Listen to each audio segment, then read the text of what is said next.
Anyways, good evening, everyone. Welcome to two of our cybersecurity awareness workshop for seniors. Everybody is invited to be part of this. It's just that the project is for seniors, but the way everything is these days, everyone can learn something from this, and we'll be seniors one day, or we have seniors around us. It's also another experience for us to actually be aware of what is going on. This Seniors Community Project is funded in part by the government of Canada New Horizons Seniors Program. That's what it's funded by, and Godways International Ministry, which is a ministry that I am part of. And we are not only a church, we also do things that also benefits the community. That is why we are running this project, because we want to do things that will also benefit members of our community. So thank you for joining us today. I would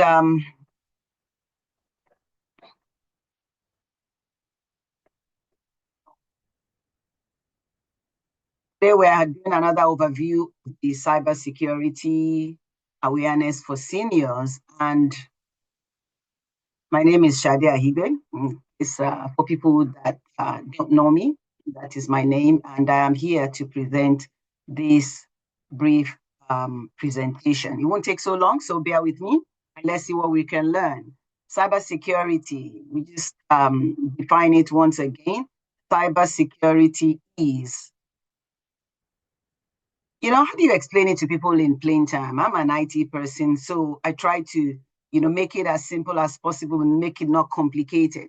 It can be hard to know how to explain it to someone whose, IT kind of security knowledge may not be up to date as mine, but how do you explain threats without making the internet sound like threatening? So put together a few tips together that will be assisting us today or older adults in our lives with their online security. Basically, I would say what it does is that it helps every one of us to become our first line of defense. That is what it is all about, which means that we should all be aware. We should all pay attention to what is going on. The banks are trying, everybody is trying, and everything that people are putting together, like technology that the banks and everything is putting together, we human beings, people can make it look as if it's not really doing anything, but we all have to be vigilant. We have to be aware of possibilities. We have to take note of things and not ignore things. We need to be vigilant, monitor things so that we can know when things go wrong. In today's world, I would say, like an antenna that we used to have in those days that catches information and gives us TV and everything. Everybody's radar has to be up. I went to the bank yesterday and a lady came in there and she was all upset. It's something that could easily upset any one of us, but she didn't have a bank card and she wanted to get money from her account, and she came with her ID card. And of course, the bank will not give you money from your account. She got so upset, she said she was going to close the account. But, we all have to be our own line of defense. Like, there's a process. And part of what we're learning is the process of increasing knowledge and skills of people to assist every one of us in understanding and also follow certain practices to help keep everyone safe. That is the goal. She was upset. She wanted to close the account and everything. She came with her passport and her ID, and I couldn't understand if she lost her bank card. I lost my bank card. I went there because I lost my bank card. But they told me that, I need to remember the password of the last bank card. Luckily, I was able to remember it. But I do understand that as frustrating as it is for us, we can't just assume anything and let anything go. So what we are about to do or learn today, we did part 1 before. Part 2 is learning how to be our own first line of defense. Today, we're going to talk mainly about phishing, types of phishing and scamming. things like that. Godway's ministry is a church, like I said, and phishing affects all of us in one way or the other. Preventing threats that we can encounter, how to learn about threats that we can encounter and which ways we can take to help to prevent this threat. So let's roll away and see what we have today.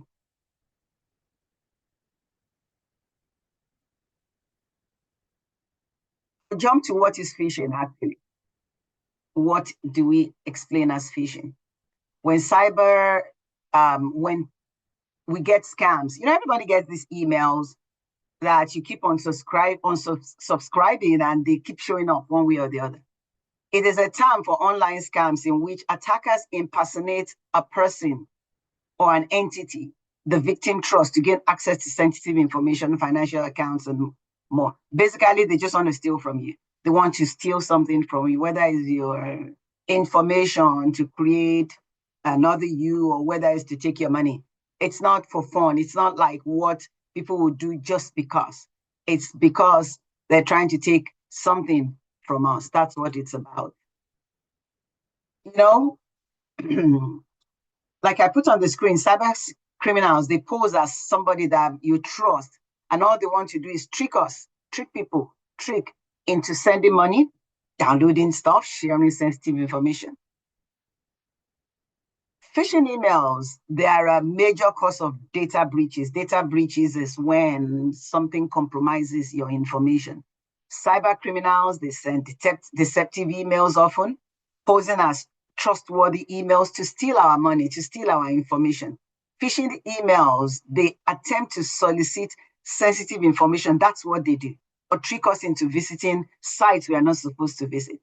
This is when they find a way, to hack into our information.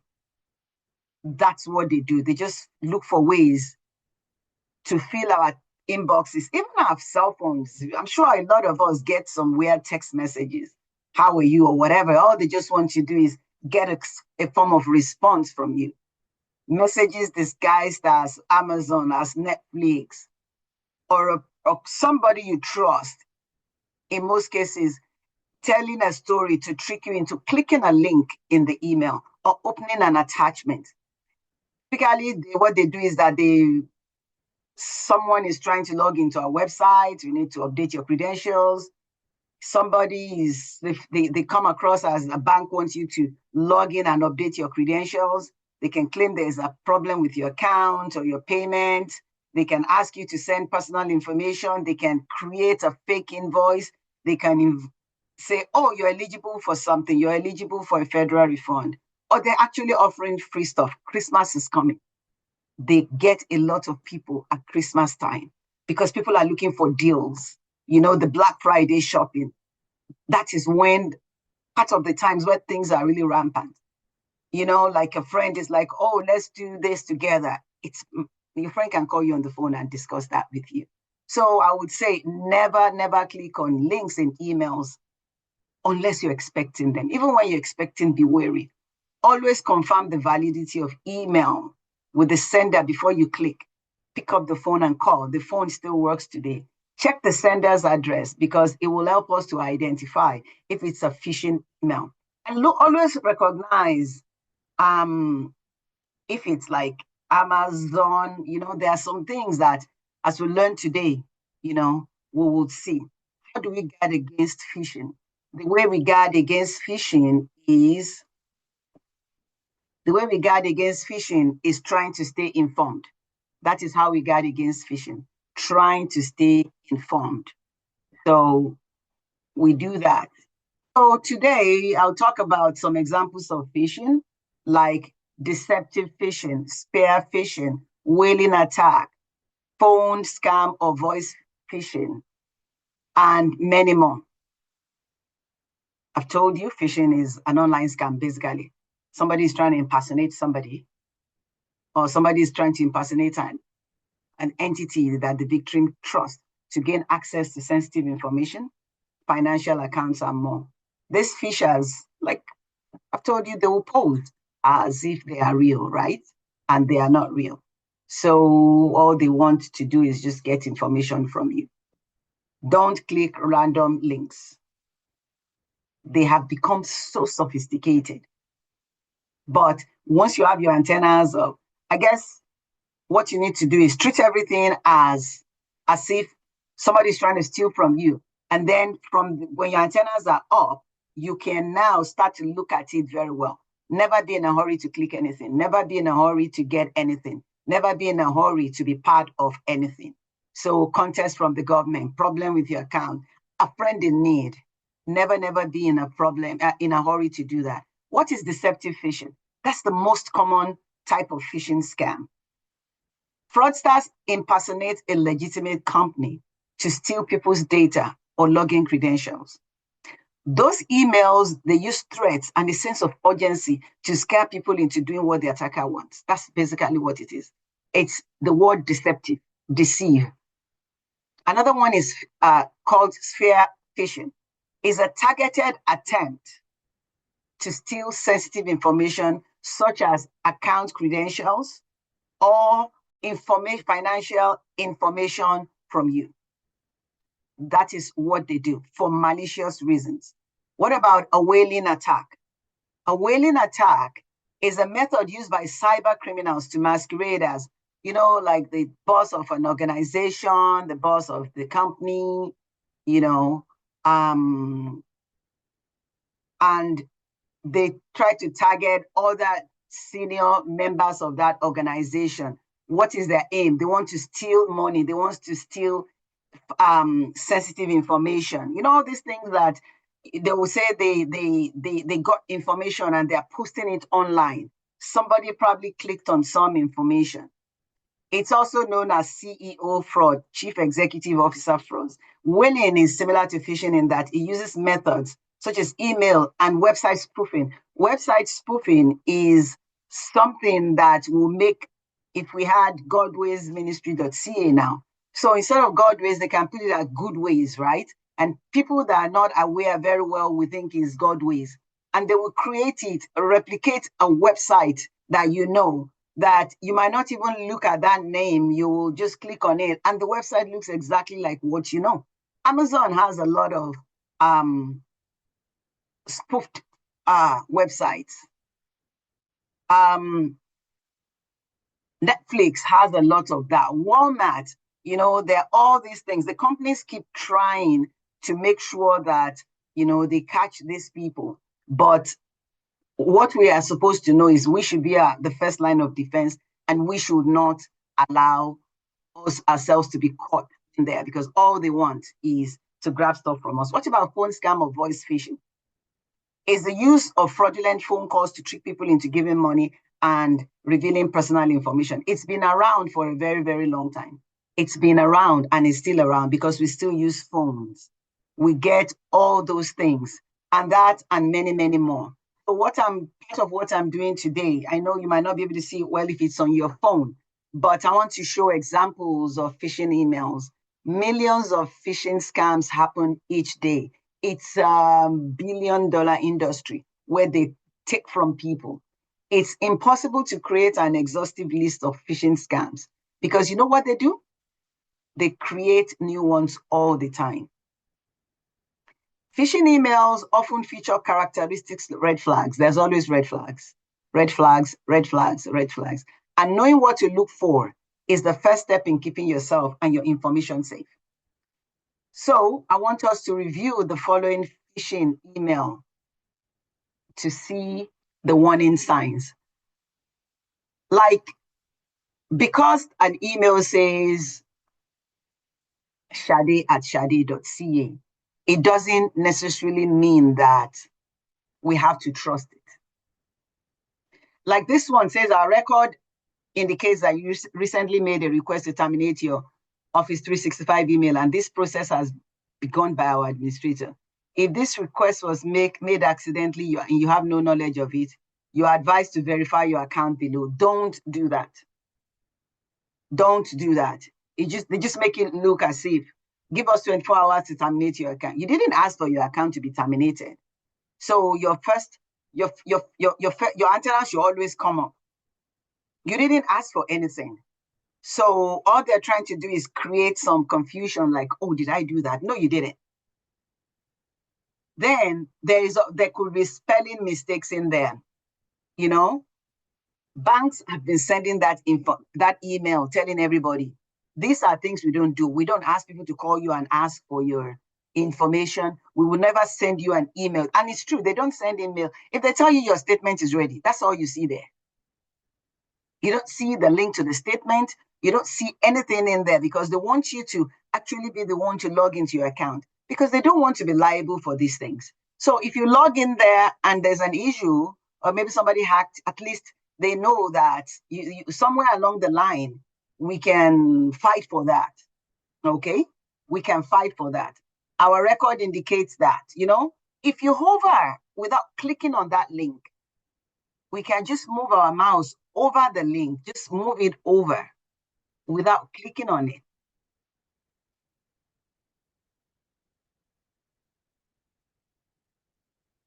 One second. So you will see this mouse, you will see my mouse moving on this screen here. You can see the mouse moving. If you just move your mouse over, don't click it, just let the mouse rest over it. It will show you the link that is behind it. And you will see that it doesn't have anything to do with the company that sent that email. Never click on any link. Hover your mouse on it. Red flags like I've listed, threatening or urgent tone, suspicious link, grammar and punctuation errors, ask you to verify by clicking a link. Those are red flags. Don't mind them. Just delete, ignore. Ignore that one. This is another one. This is the notify. We are validating active accounts. And those things have been coming up even for bank accounts now. There's no bank that will send you an email that is validating anything. Because all they want to do is take all the money the seniors have worked for. Take all the money that anybody has worked for. So even though we have people that live by themselves and are lonely, and what keeps them company is social media, emails, and all those things, people have lost everything they worked for in different kinds of scam. And the reason why this industry is not going away is that money is being made there. Remember that banks also, it's people that work, the machines, everything is programs. They are working really hard to make sure that people don't lose their money. But we are our own first line of defense. We should not cause problems for ourselves. Don't click links asking you to validate. Always look for poor written English, unfamiliar senders' email addresses, links to a strange link. Always look out for that.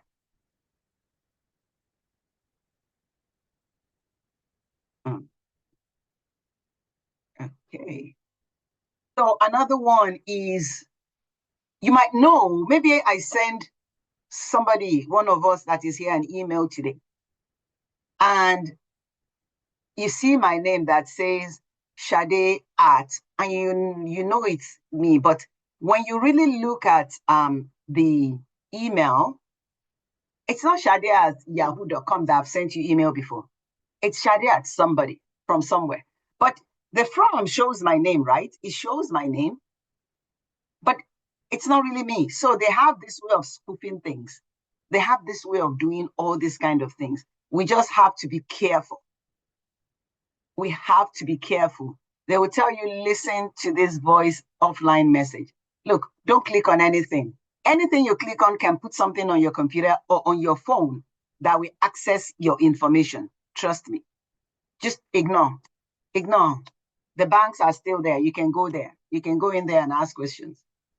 You can call the number of the bank.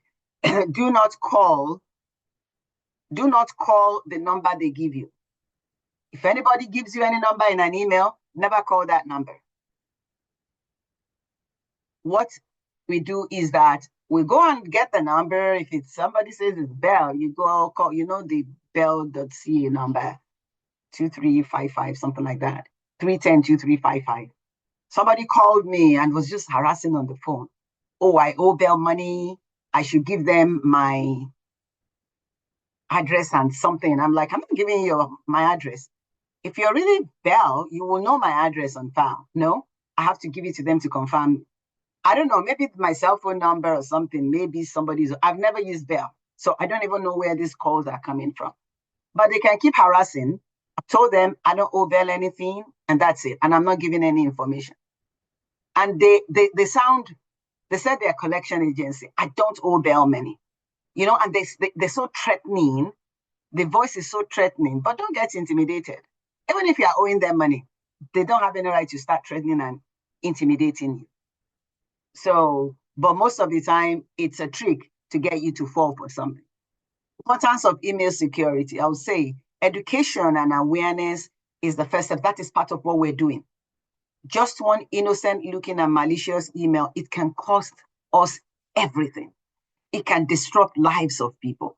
It disrupts businesses. Some people, they set up businesses, they worked hard at it for so many years.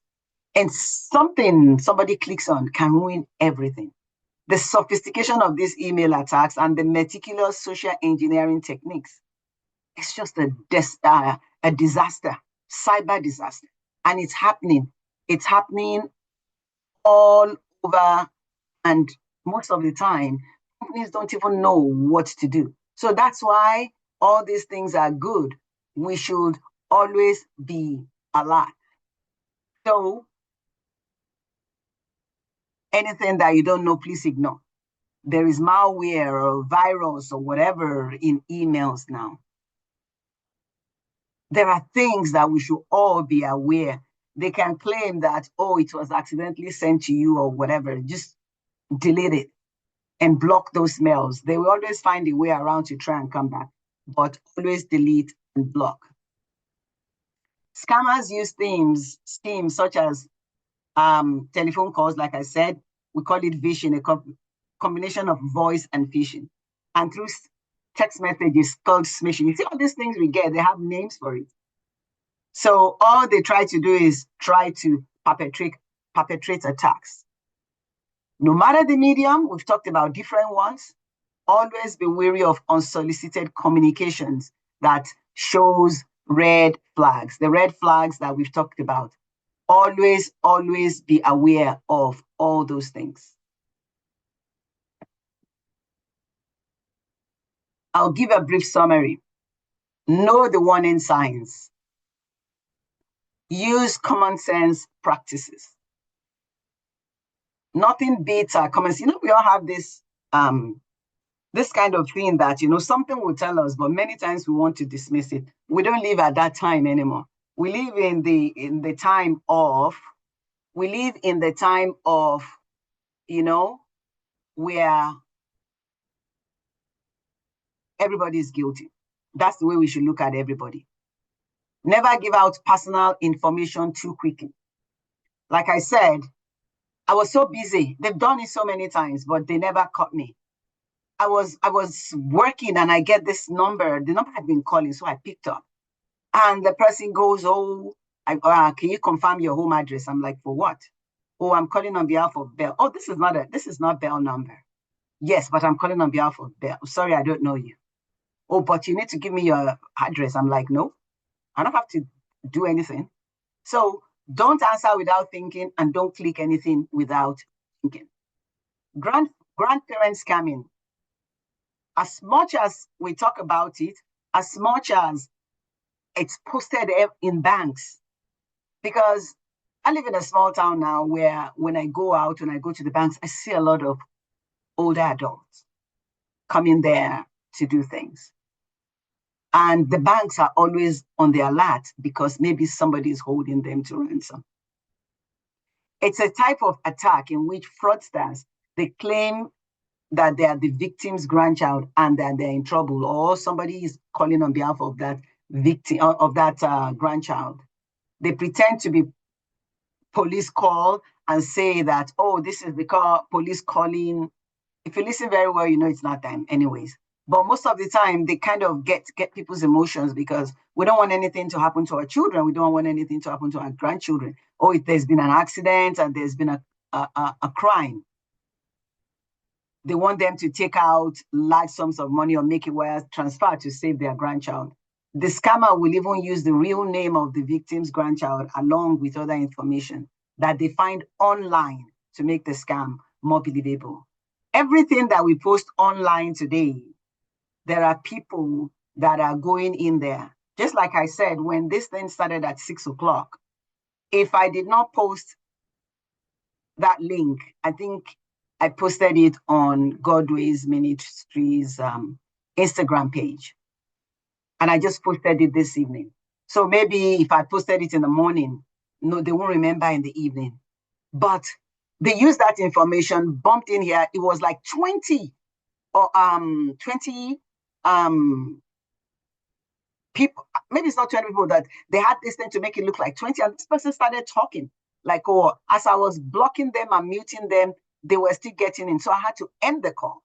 So they go in somewhere, they grab the information and use it to pretend as if they come. And then the next thing is they started writing on the screen, drawing on the screen, which shows that they have access. I've read about that thing before, but the same thing is like they get the information somewhere and pretend and then use it, not what they're supposed to use it for. So let us continue to be aware. Warning signs: you receive an unsolicited call claiming that a grandchild or loved one is in danger. You know, I have friends, they ask for money as cash, gift cards or wire transfers, because they do the same thing on WhatsApp, you know. They kind of hack into one person's WhatsApp, go through the contact list and begin to call and pretend as if they call to actually hack into more people's, and then they use that opportunity to try and get money. I have a friend that the mother sent $600, somebody in Ghana or somewhere, and then they pretended as if they were another friend. That thing caused a big problem because the friend that sent the money wanted the money back. She's like, I didn't tell you I was in Ghana. I've never been to Ghana before. You know, that you're in trouble in Ghana. It's like, you should have called me. So all those things happen.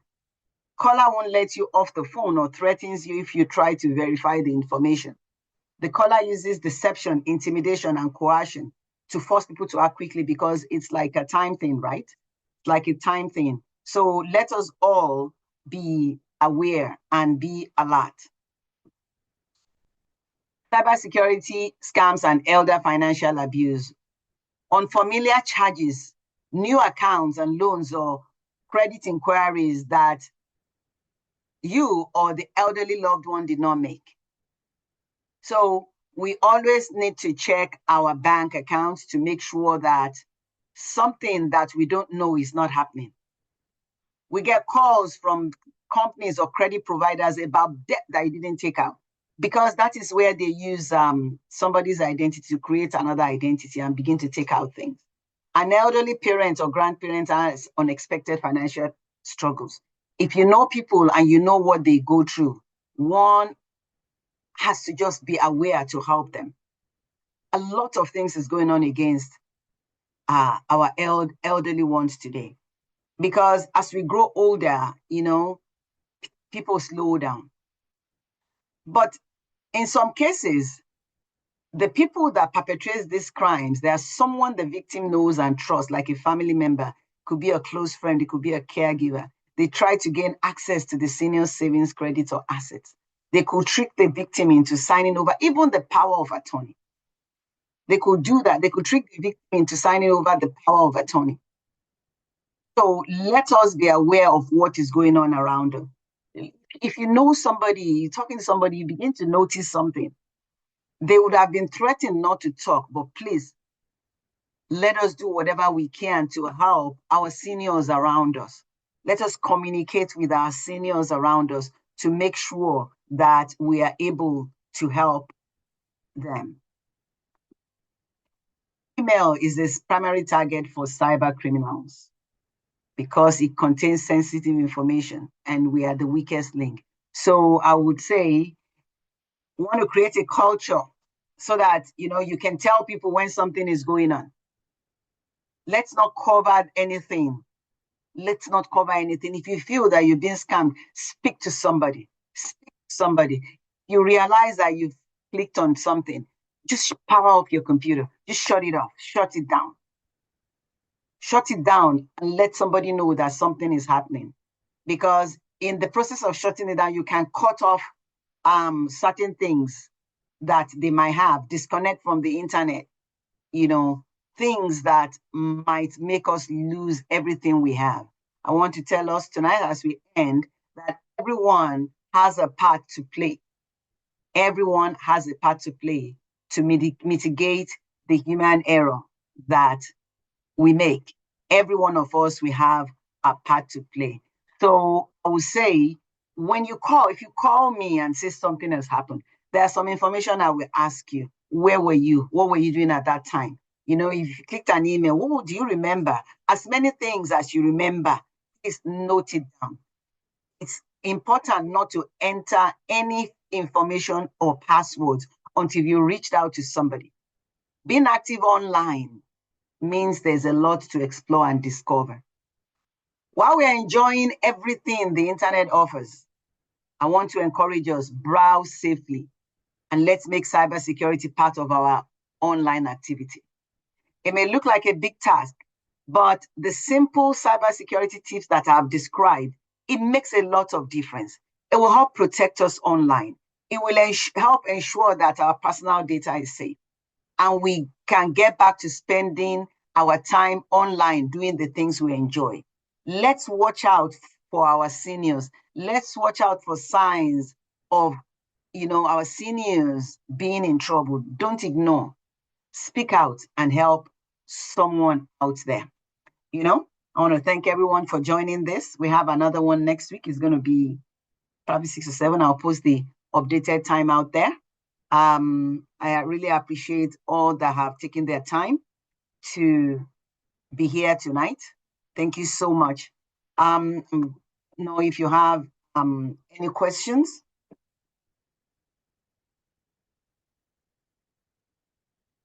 Does anybody have any questions? Okay.